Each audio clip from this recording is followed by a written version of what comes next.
गाइए। धन धन राधा नाम, प्यारू सुंदर श्याम। धन धन राधा नाम, प्यारू सुंदर श्याम। धन धन राधा नाम, प्यारू सुंदर श्याम। धन धन राधा नाम, प्यारू सुंदर श्याम। धन धन राधा नाम, प्यारू सुंदर श्याम। धन धन राधा नाम, प्यारू सुंदर श्याम। हे पुण्य आत्माओं, आप अपने हृदय पर हाथ रख के देखिए। रात को 12 बजे आप कुएं में पानी भरने जाओगे, कुआं मना कर देगा क्या? क्या बोलेगा सुबह आना पानी लेने के लिए, अब टाइम बंद हो गया है। रात को कुएं से पानी नहीं भरते हैं। अगर आप रात को आपका हृदय आत्मज्ञान हो जाए, आपको भाव देह मिल जाए और आप समर्पण कर दें आधी रात्रि में, तो भगवान उस समय कृपा नहीं करेंगे, क्योंकि हम पंडित जी से पूछेंगे, पंडित जी हमारे को सत्यनारायण भगवान की किस समय कथा करानी चाहिए। कैसे कैसे पाप हम लोगों ने मन में भर रखे हैं। और खूब मजे की बात, इतना सत्संग सुनने के बाद भी हम अपने पापों से बाज नहीं आते। कुआं तो हमेशा पानी देने को राजी होता है, उसकी ओर से तो इनकार है ही नहीं। अब आप बताओ, आप कहोगे कुआं हम पे कृपा नहीं कर रहा, वहां तो कोई भोग भी नहीं लगाना, वहां तो कोई प्रसाद भी नहीं चढ़ाना। कुएं में बाल्टी डाल के पानी निकालने के लिए कुआं आपसे क्या दान ले रहा है? भगवान प्रेम 24 घंटे देने के लिए बैठे हुए हैं। लेकिन आप और हम लोग, क्योंकि जन्म से लेकर के अब तक छल कपट के संसार में पले हैं, छल कपट की बातें सुनी हैं, उन्हीं में हमारा मन विश्वास कर बैठा है। किसी ने झांक के नहीं देखा होगा मेरे मन में कितने छेद हैं। तो आत्मज्ञान होगा कैसे? और भगवान क्या कहते हैं, जैसा भी तुम्हारा मन है कूड़ा करकट सही, उसमें ध्यान दो, 1000 छेद हों। और नोट करो, नई बात बता रहा हूं, आपके मन में हजारों छेद हों। भगवान कहते हैं गंदे से गंदा मन भी, गंदे से गंदी बुद्धि भी आप मुझे दे दो। भगवान को मन शुद्ध करके नहीं देना, जैसा है वैसे। जैसे बच्चा पॉटी में सना हुआ हो, मल में सना हुआ हो, और वो रोने लगे, तो माँ ये नहीं कहती पहले नहा के आ फिर गोदी में आइए। माँ पहले साफ करती है। ये आप हम लोगों को खूब तजुर्बा है, लेकिन भगवान की तरफ से हम बहुत ऐसा मूर्ख मन है हमारा। मैं तो अनेक बार सोचता हूं कि कैसे हमारा कल्याण होगा। ये तो आज चांद मेहरा जी ने भाव देह का पूछ लिया, वरना मैं तो और आगे बढ़ने वाला था।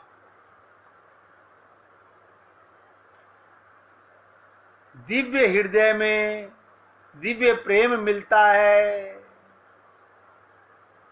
इस शरीर में भगवान का प्रेम नहीं मिलता। इस देह में आत्मज्ञान हो जाए, शरणागति हो जाए, मन बुद्धि गंदा समर्पण कर दिया जाए। आप अपनी ताकत से अब अपना मन बुद्धि शुद्ध नहीं कर सकते, समर्पित कर सकते हो। तेरा तुझको अर्पण क्या लागे मेरा, भगवान सबकी माता हैं, सबके पिता हैं, खाली उनकी गोदी में कूद जाना है, गंदगी नहीं देखनी। इसलिए हे पुण्य आत्माओं, भगवत प्राप्ति किसी जन्म में कठिन नहीं थी। अभी देखो, फिर आगे बढ़ने की बात पूछ रहा हूं। अभी भी किसी को अगर भाव देह का कोई मन में शंका हो कि भाव देह क्या होता है, भाव देह शुद्ध, जिसे आत्मज्ञान होता है, जो अपना मन बुद्धि सरेंडर कर देता है, गुरु को करे या प्रभु को करे।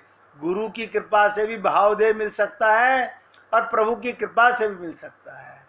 भाव देह उसी को मिलता है जिसका संसार में ममता मोह आसक्ति नहीं होती। ये सब गोपियां भाव देह की थी। इसको ऐसे समझ लीजिएगा, जब इनका चीरहरण हुआ, अगर इनको आत्मज्ञान ना होता, इनका भाव देह ना होता, तो ये अपने लज्जा शर्म में शरीर को ही मैं मान के भगवान को समर्पित मन बुद्धि नहीं कर पाती। चीरहरण का मतलब यही था, उन्होंने अपने को देह नहीं माना।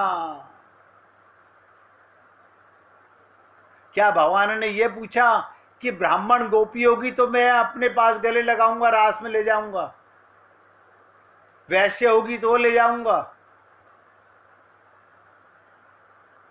भगवान के सारे बालक हैं, सब भगवान के अधिकारी हैं।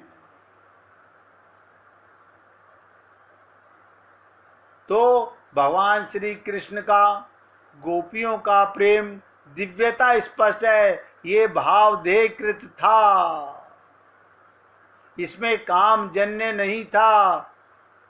श्री कृष्ण के साथ रमण प्राकृतिक शरीर से नहीं हो सकता, नोट कर लो। शरीर शरीर से रमण कर सकता है, शरीर शरीर से रमण कर सकता है।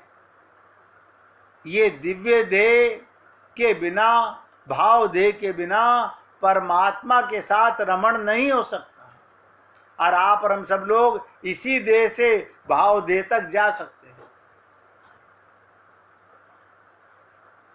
उम्मीद करता हूं कि अब आप लोग पूरी तरह से समझ गए होंगे।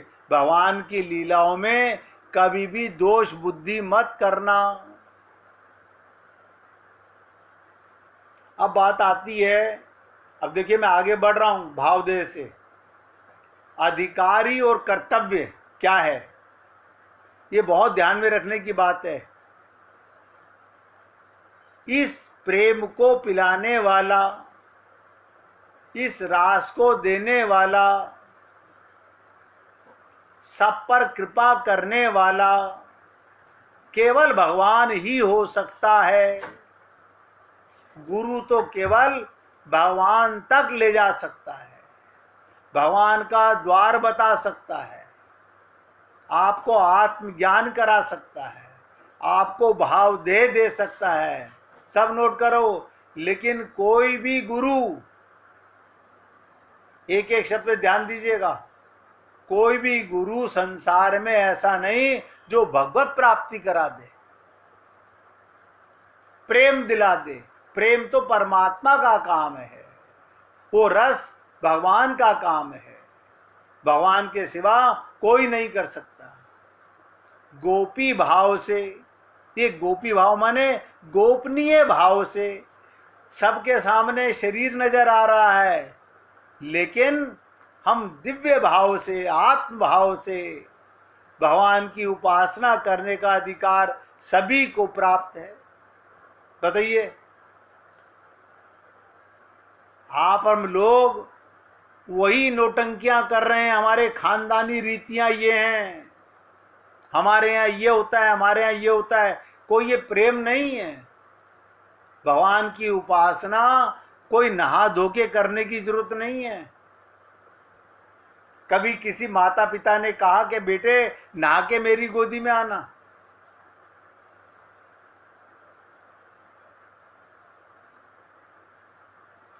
तो भगवान की उपासना करने का अधिकार सभी, ध्यान से सुनो, अब बताने जा रहा हूं, दोनों शब्द नोट कर लेना, वैराग्य और प्रेम संपन्न जीवों को है।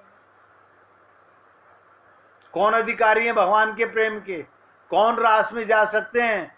जिनका शरीर से, अगर शरीर से वैराग्य हो गया, शरीर किराए का मकान है, ये मिला है, इस देह में हरी मिलत है, इसके लिए मिला है, हम इस देह से देह का सुख का सामान बढ़ा रहे हैं। देह मरने वाला है और सुख का सामान हमने ऐसा मकान बना लिया है, अब 100 साल तक हमारे बच्चे इसमें, तुम्हें पता है कि तुम्हारे बच्चे 100 साल इसी मकान में रहेंगे, मगर क्या करें, मूर्ख मन, मूर्ख बुद्धि मिट्टी के घरोंदे बनाने में लगा हुआ है। इसलिए दोनों बातें नोट कर लीजिए, भगवान की उपासना करने का अधिकार सभी। कौन है जो भगवान की उपासना कर सकता है? कौन है जो भगवान के भाव शरीर से जा सकता है? जिसका शरीर से वैराग्य हुआ तो परिवार संसार से अपने आप वैराग्य हो जाएगा। अब प्रेम संपन्न जीवों को है, जो अपने को प्रेमात्मा परमात्मा का अंश मान लेते हैं, इसे प्रेम संपन्न कहते हैं। अभी आप हम क्या है? धन संपन्न है। हम लोग अहंकार कर, हम ब्राह्मण हैं। कौन से ब्राह्मण? हम गौड़ ब्राह्मण हैं। बताओ, ब्राह्मण तो उसे कहते हैं जिसे ब्रह्म का ज्ञान हो। जाति ब्राह्मण के होने से क्या होगा? मगर कौन कहे? प्रेम संपन्न, प्रेम परमात्मा से पैदा होता है। जैसे कुएं को मैंने कहा सदा पानी देने को तैयार है, आधी रात जाओ, अब मंदिर बंद हो गया, अब सुबह जाएंगे दर्शन के लिए, मतलब भगवान का मंदिर बंद हो जाता है। आप जागे वो भगवान सोया हुआ है। ये हमारी बुद्धि है, ये हमारे मन के पाप देखो कैसे कैसे हैं। अब हम रात लेट हो गए, दर्शन नहीं कर पाए, अब सुबह जाएंगे जब मंदिर के पट खुलेंगे। तो रात भर भगवान कहाँ चले गए? सोने चले गए। आप जाग रहे हो, भगवान सो रहा है। ये हमारा ज्ञान है। गोपी भाव, ध्यान से सुन लो, और बड़ी बात बताने जा रहा हूं। गोपी भाव केवल स्त्रियों के लिए नहीं है, ये बहुत बड़ा अज्ञानता है। गोपी भाव स्त्रियों के लिए नहीं, या स्त्री जैसी पोशाक पहनकर सज करके जरूरत नहीं। जरूरत है गोपियों को आदर्श मानकर उनके जैसा प्रेम भाव हृदय में उत्पन्न करने की है। चाहे वो पुरुष हो, चाहे नपुंसक हो, चाहे वो स्त्री हो, भगवान के प्रेम के गोपी भाव के सब अधिकारी हैं। सब अधिकारी हैं। कोई जाति नहीं, कोई धर्म नहीं, कोई मजहब नहीं। कुआं किसी को पानी देने से मना नहीं करता, सूर्य किसी को प्रकाश देने से मना नहीं करता।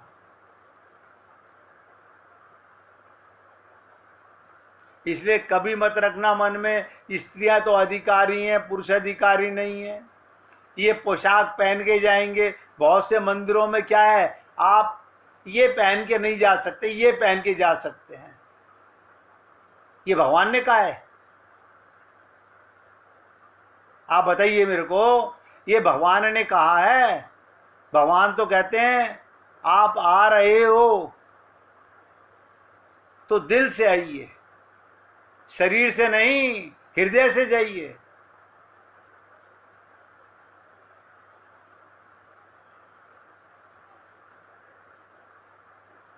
ये उपासना भावना सिद्ध है, वेश सिद्ध नहीं है। कोई तिलक लगा के मंदिर में जाओगे तो भगवान घुसने देंगे या भगवान दर्शन देंगे? माला पहन के जाऊंगा तो भगवान दर्शन देंगे?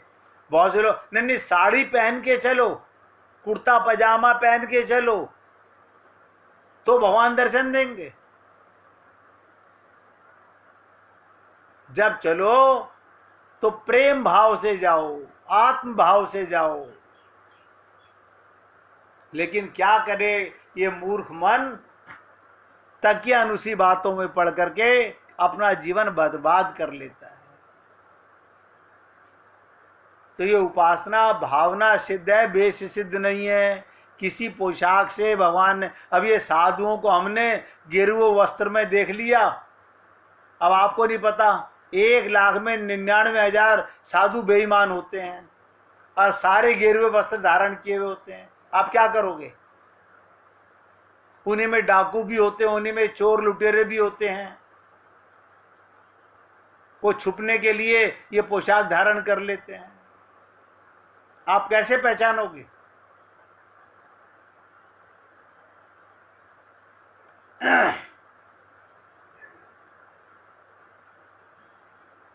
जिसमें ऐसा अपार्थिव, यानी कुछ पाने के लिए नहीं, निष्काम अनन्य प्रेम होगा। निष्काम, भगवान से कुछ लेने नहीं जा रहे हैं, फिर हम क्यों जाएंगे? हम तो मंदिरों में इसलिए जाते हैं, हमने मन्नतें मांग रखी होती हैं। और मजे की बात ये, पहले भगवान मन्नतें पूरी करे फिर भगवान के मंदिर में जाएंगे। देखो कमाल की बात, भगवान तुम्हारे बाप का नौकर है, पहले तुम्हारी इच्छा पूरी करे फिर तुम भगवान के ऊपर प्रसाद भोग लगाने चाहोगे। कैसी खोपड़ी में हमारे गोबर भरा हुआ है। अब खूब खुश होते हैं, परिवार के लोग इकट्ठे होकर के नौटंकियां कर रहे हैं। हम सारे परिवार को लेके जा रहे हैं, हमारी मन्नत पूरी हो गई थी, अब सारा परिवार जाके भगवान को बेईमानी में शामिल करेगा। ये हाल है संसार का।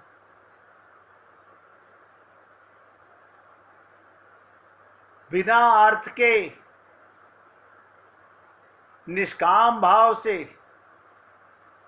अनन्य प्रेम होगा, वही गोपी भाव से उपासना कर सकेगा। लेकिन उपास्य कौन होगा? केवल परमात्मा होगा। अब आप सोच लीजिए,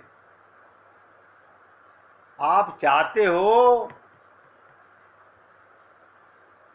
जानना, बहुत बड़ी बात है, जानने का भ्रम छोटा है। आप और हम लोग पुस्तकें पढ़ के समझते हैं हाँ हमें तो पता है। क्या पता है?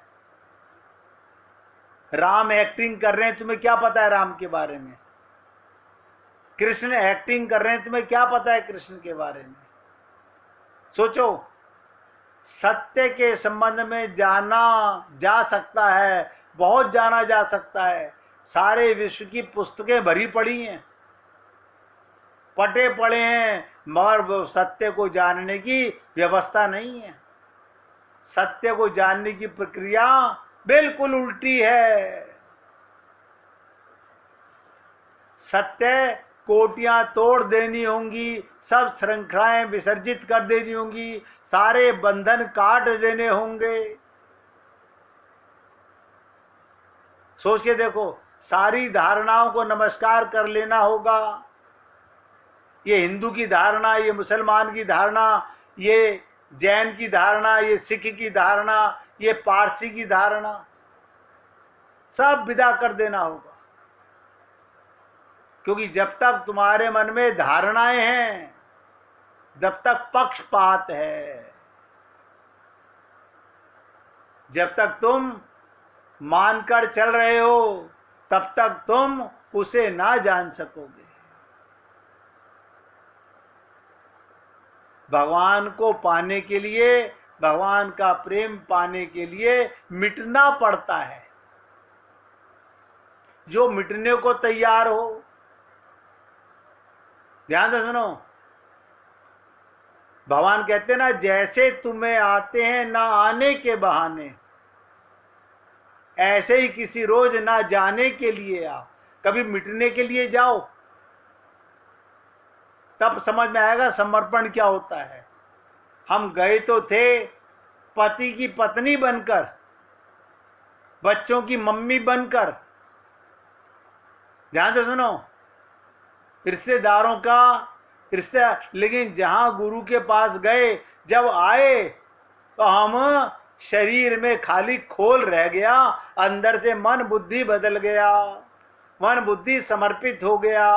अब हम एक्टिंग में पत्नी हैं, अब हम एक्टिंग में माँ हैं, अब हम एक्टिंग में रिश्तेदार हैं। लेकिन ये बातें कितनों को समझ आती हैं और कितने जीवन में उतार पाते हैं? हम तो सारा दिन शरीर के लिए हाय हाय हाय हाय, सुबह उठते से लेके रात्रि सोते तक इस मरने वाले शरीर के लिए ये जीव हाय हाय करता रहता है। तो कल्याण हो तो हो कैसे?